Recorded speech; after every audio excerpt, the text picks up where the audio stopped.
wild now.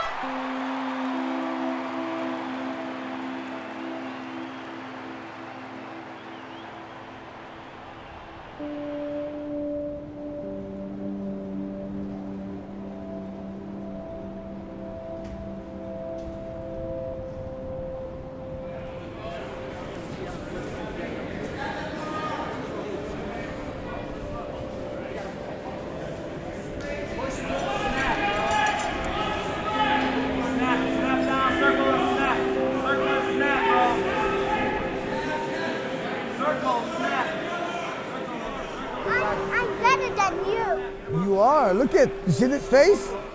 Trust me. Trust me. I know already. That's why I'm trying to help you and not hurt you, huh? I don't want to fight you. Good stance, huh? You got your high kicks with the boots with the fur, huh? Yeah. All right. Oh, Abdul's going.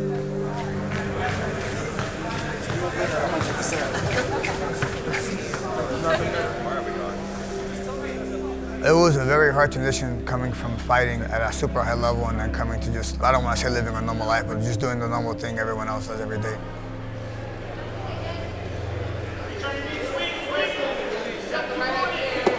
Again, again, again. Yes, sir. Again.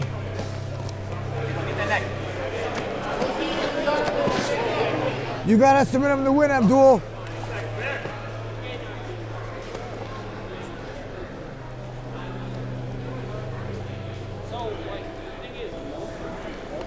Good match. That was a sweaty ass hand. That was gross. It was just bigger, more aggressive.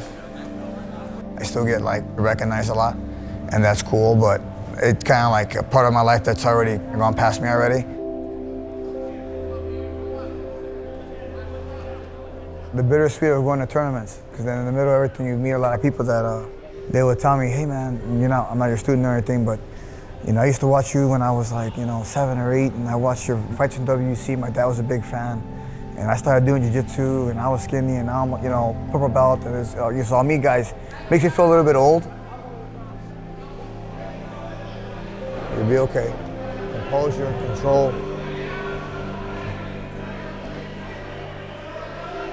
I wanted to come back out of retirement, maybe like a year and a half, 2 years ago, but I broke my leg and I messed up my knee real bad. So that kind of slows you down a little bit. There's still fire inside. It never really goes away, I don't think, but I recognize that if I do pursue that, I'd have someone else teach my classes and run my programs, and someone else raise my kids.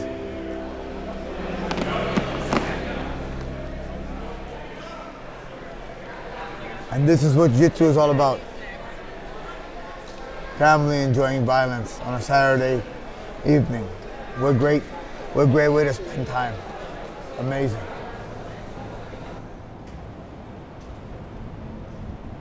I'm trying to pull the arm. I can't get the arm here. I'm gonna use my top leg. When I straighten my leg, look at how I use my foot to hook his leg. I straighten my leg and I come inside and I hook. When I straighten his leg out with both my feet, I underhook his thigh, and as he starts to build his base, look at how I scoot under him. So when I take the top leg off, he's under my hips. My hips are not back on the outside no more, my hips are under him. When I take this leg off, I take it off, and I turn. From right here, if he does not try to get on top and he stays on his back, I roll to my knees, I get my chest on the shoulder, I sprawl out and I finish. If he tries to get up, I straighten my arms, creating this space. I take a step, I slide my knee inside, and then I throw my first hook inside. Once my hook is inside. Miguel, I mean, he's had his gym in different iterations for a long, long time. Like I said, 20 years probably he's running a program actively. And I feel like he's finally in a place where he's got good people behind him that really support him, and you're gonna see a lot of really tough fighters coming out of his gym. I already starting to see him. He's got a small group, but they're starting to get more and more fights. I know he has some fighters getting ready for some fights coming up in the Chicagoland area. I think Miguel's gonna really blossom into a great MMA coach now that he's no longer trying to fight, no longer trying to worry about competing as much. And if he's able to pass on some of that killer instinct, some of that technique that made him special, you're gonna see the same thing coming from his students. When you're on your back, you're still striking. When you're on top, you're trying to control the positions, you can land strikes. When you're in the clinch, Those little uppercuts, the rabbit uppercuts, is not gonna beat a good knee. One good knee to the liver, one good knee to the solar plexus will mess them up. The little uppercuts are not gonna do anything. Not just even now. My whole life I've met guys that have potential to be superstars. It's just what they do with their time. You know, if they have time, they want to train. Everybody's life is hard. Some people have to work. Some people got wives, they got kids. To drop everything and just focus on just training, to be at a high level, that's what you gotta do. You can't, I tried doing that myself. Nice. More hands, Gustavo. Loose your hand. See myself in anybody. Anybody that like I see that come on the mat, they want to learn something. They want to gain something from this experience. And my whole life, growing up as a kid, I always got bullied. I always got picked on growing up. And I always wanted to learn how to defend myself, how to fight. Oh my goodness. Oh my goodness. I don't know how the fuck Gustavo does that shit, bro. He just like wills it. And when I started training and I started fighting and training with better guys and traveling to different gyms and just getting a better experience, I wanted to give that back to my community, help them have that experience that I always wanted. I tried to create an environment that I wanted when I was a kid. Wolfpack, he was asking, what's the Wolfpack? Oh. Go ahead. I made him these shirts, and Miguel calls them his Wolfpack. Not my balls, the other guy's balls. Uppercut. Hook, hook. Uppercut, hook, knee. Whoa. My Wolfpack, they're pretty lively bunch of guys for being old guys. Yeah, they're my monsters. This place is not designed for Parkinson's people. It's designed for healthy people. So we feel better dealing with, associating with healthy people, that they don't treat us sick person. Yeah, they don't look at us funny. That's half the battle. You move too fast for me.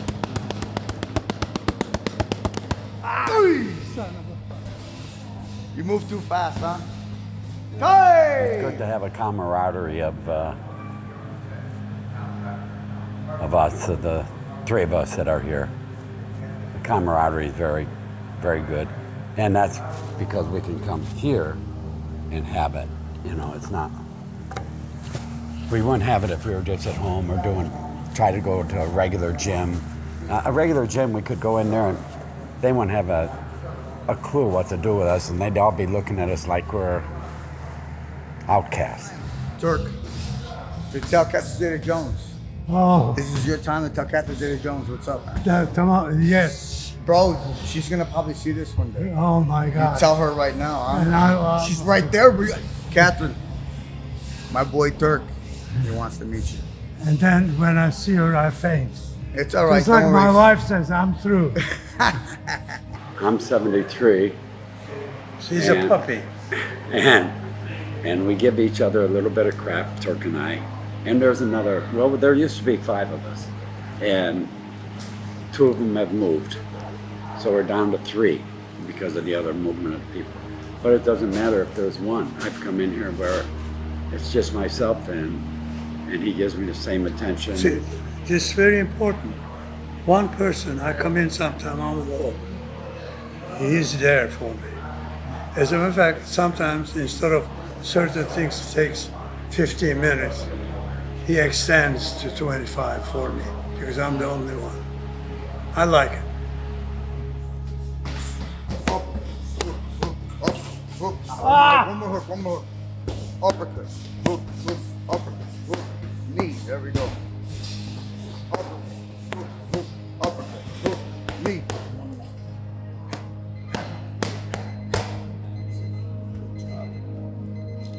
I feel like I'm part of those people right out there. I'm at a way different level than them, but I feel like I'm part of them.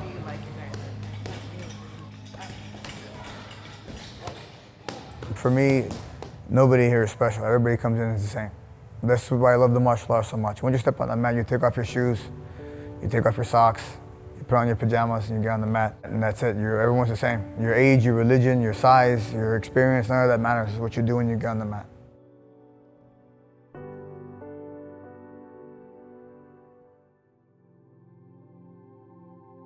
Miguel Torres is the peak version of Miguel Torres, the version that made so many people a huge fan of his.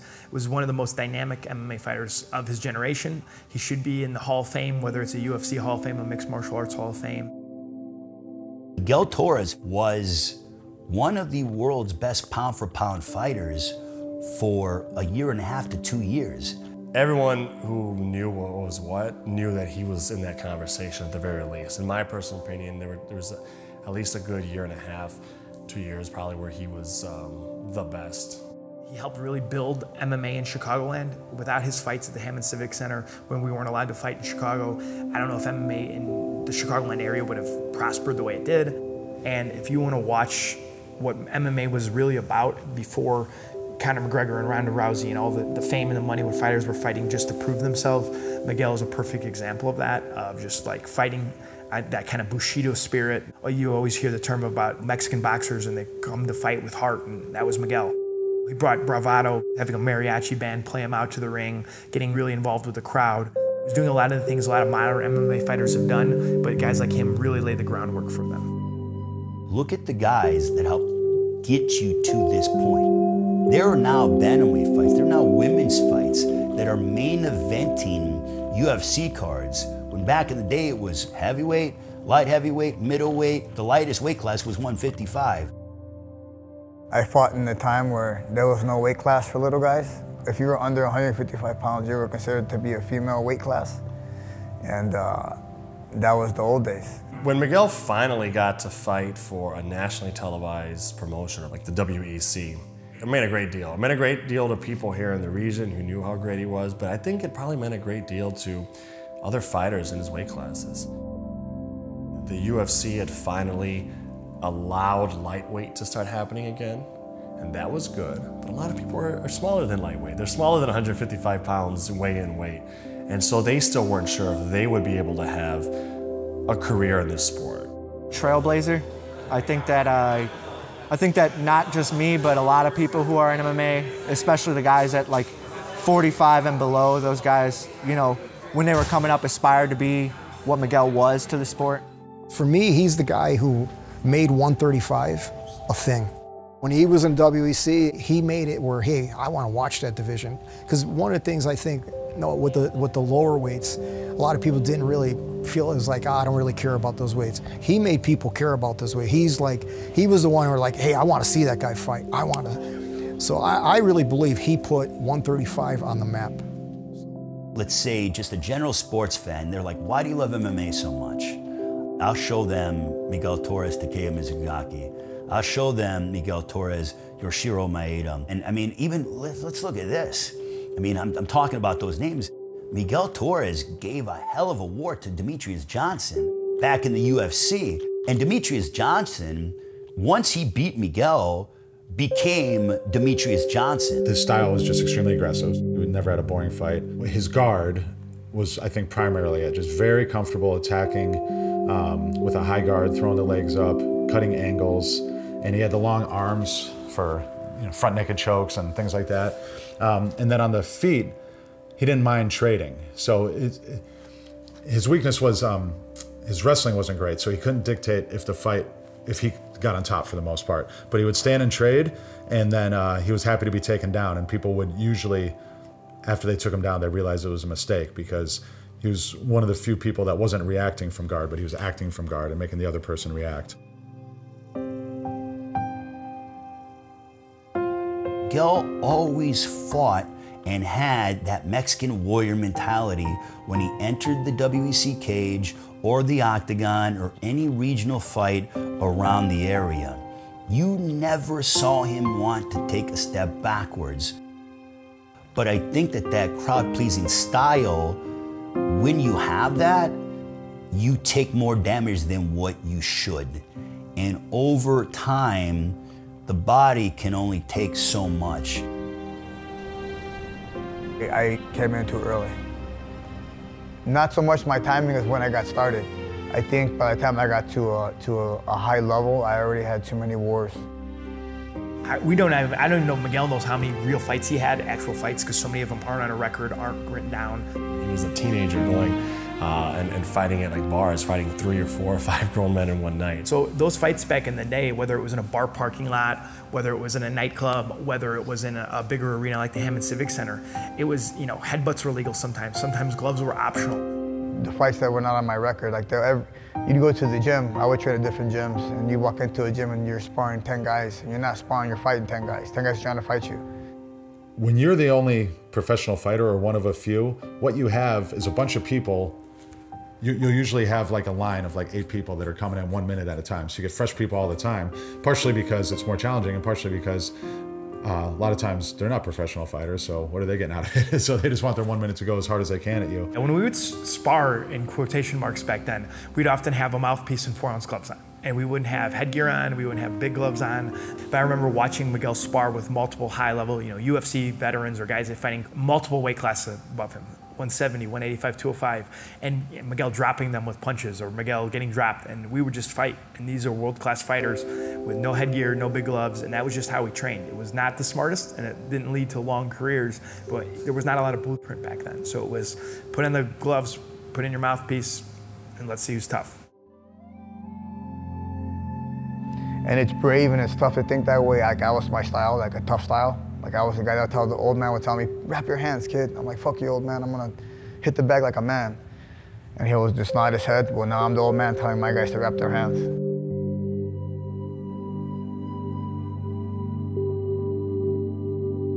You can't fight forever, especially in the sport that I'm in, especially at a high level and at a great level. I'm not fighting mediocre guys anymore. Every guy that I fight now is my next Super Bowl. Every guy that I fight is the next biggest and best fighter out there. So you take how many fights I've had in my career and you take how many big fights I have now. The last 4 fights that I've had outmeasure the last 40 fights that I've had. Miguel was at a point where MMA had just exploded in one sense. It was after Ultimate Fighter, so there was more eyes on it than had ever been on there before. But for a while, instead of the UFC integrating into the largest platforms, the lighter weight classes, they let the WEC be its own thing. And it was a good product that drew a lot of eyes, but eventually they closed up shop. So they never, his biggest moments weren't even in the UFC.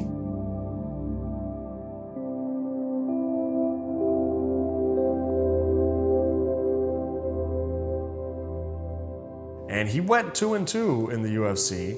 Did well. One of his losses was a controversial decision, Demetrius Johnson, who went on to prove that he's one of the best of all time.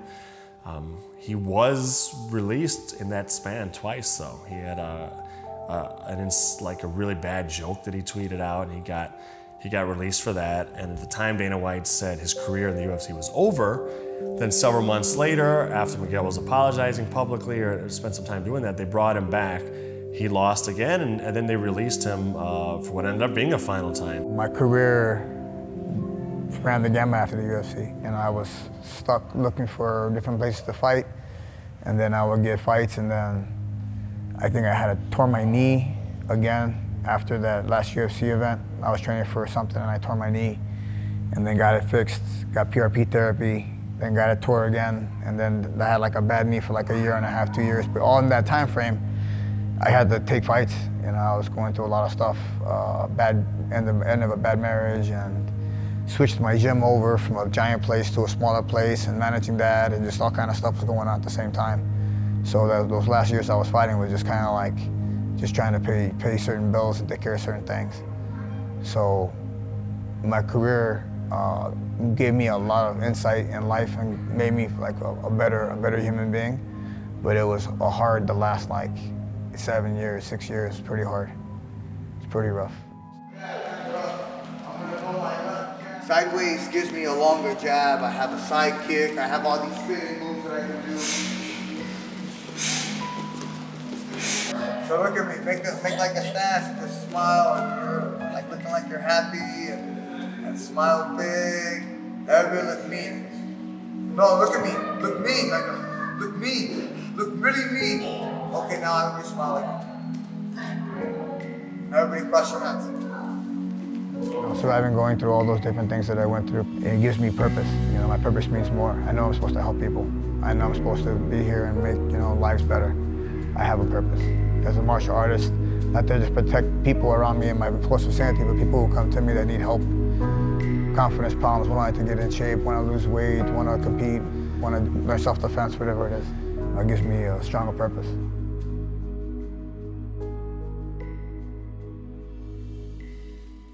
This belt since 2007. I've never changed it or washed it. You don't wash your belt, so. I've had it for a long time. When it goes white again, then I start over again.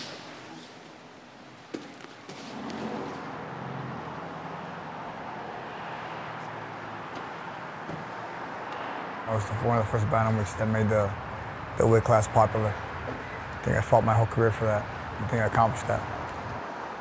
I think I'm happy with that. The titles that I won, they mean something to me, but they're just titles, you know. They're things that you have for a moment and then they're gone. It's the experience that I had that means something to me. My whole career, pretty much, I was always teaching. You know, I was fighting in the WC and UFC. I was like that already. For me, I've been doing this for a while. It's just now nice that I can just focus on just that.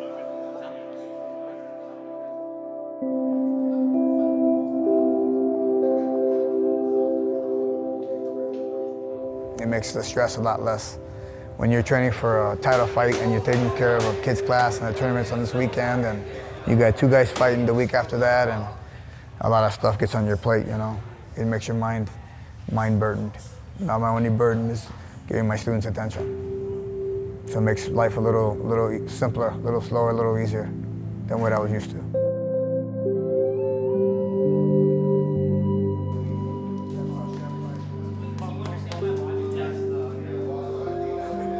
When you're in that environment, you're always traveling, you're always fighting, you're always going to a new gym to spar new guys, or guys are coming to your gym to try to spar you to get you.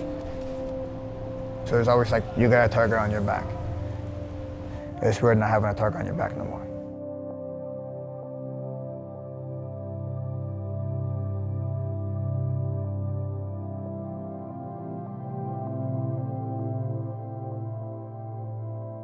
Feels safe. Like, I feel weird being safe.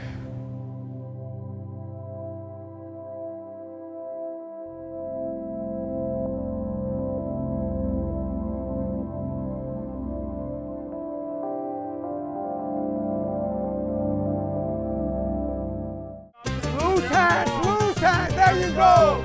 He can't touch what he can't see, yo. Loose hands, oh!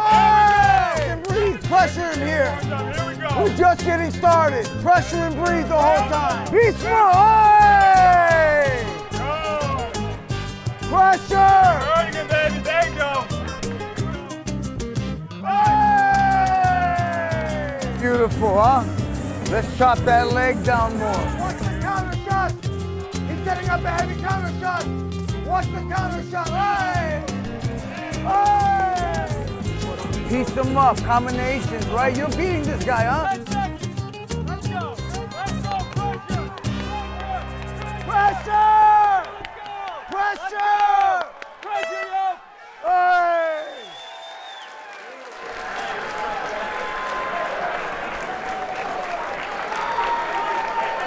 That was amazing. What does the future have to hold for you? You've mentioned about going up to 145 and in recent interviews even talked about endeavoring down the line into the UFC 155-pound lightweight division.